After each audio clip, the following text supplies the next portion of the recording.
வேணா நீ உருவாக்கு, எத்தனை சபை வேணா கட்டு. ஆனா அங்க இருக்கிறவர்களை மந்த நிலையிலும் அதாவது மயக்க நிலையிலும் வைத்திருப்ப நோக்கம்.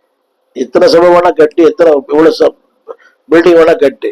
ஆனா உள்ள இருக்கிறவர்களுக்கு அவனுடைய நோக்கம் என்னன்னா, எவ்வளவு வேணா உட்காருங்க, ஆனா மந்த நிலையில், மயக்க நிலையில், இன்னொரு ஏதோ ஒன்று.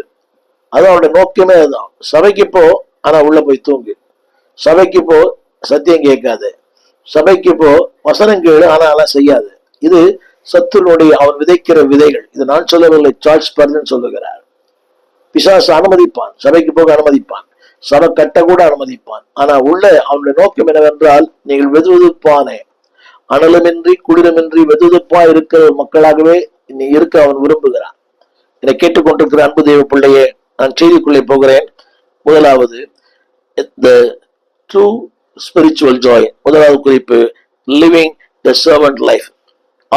யோவான் சுவிசேஷம் 13ஆம் அதிகாரம் 3, தம்முடைய கையில் பிதா எல்லாவற்றையும் ஒப்பு கொடுத்தார் என்பதையும், தாம் தேவனிடத்திலிருந்து வந்ததையும் தேவனிடத்துக்கு போகிறதையும் இயேசு அறிந்திருந்தார். He knows everything. கவனிங்க அந்த வார்த்தையை, பிதா எல்லாவற்றையும் தன் கையில் ஒப்பு கொடுத்திருக்கிறார். As authority. இரண்டாவது, தாம் தேவனிடத்திலிருந்து வந்தேன். He knows the origin. இரண்டாவது, he knows his destiny.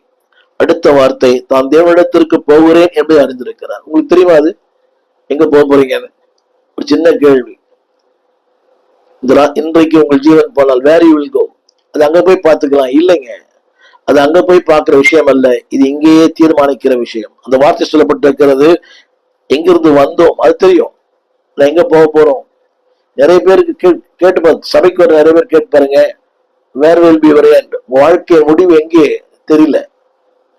அவர் பார்த்துக்கலாங்க, அவர் அவர் சுத்தமான என்னை கூட்டிட்டு போயிட்டோம், இல்லைன்னா என்னை எங்கேயோ விட்டுட்டு போயிட்டோம், அது ஒன்றும் பிரச்சனை இல்லை. அப்படியானால் இந்த தற்கால வாழ்க்கைக்காகத்தான் அவருடைய பிரயாசங்கள் எல்லாமே.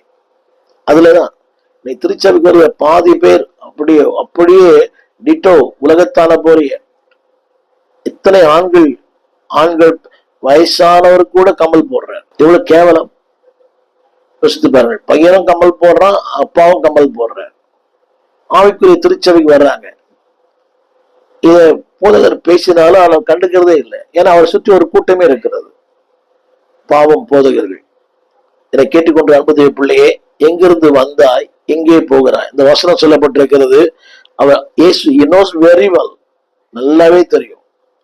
உங்களையும் தெரியும், என்னையும் தெரியும், உங்களுடைய உணர்வுகளை தெரியும். அவருக்கு சொல்லி தெரிய வேண்டிய அவசியம் இல்லை.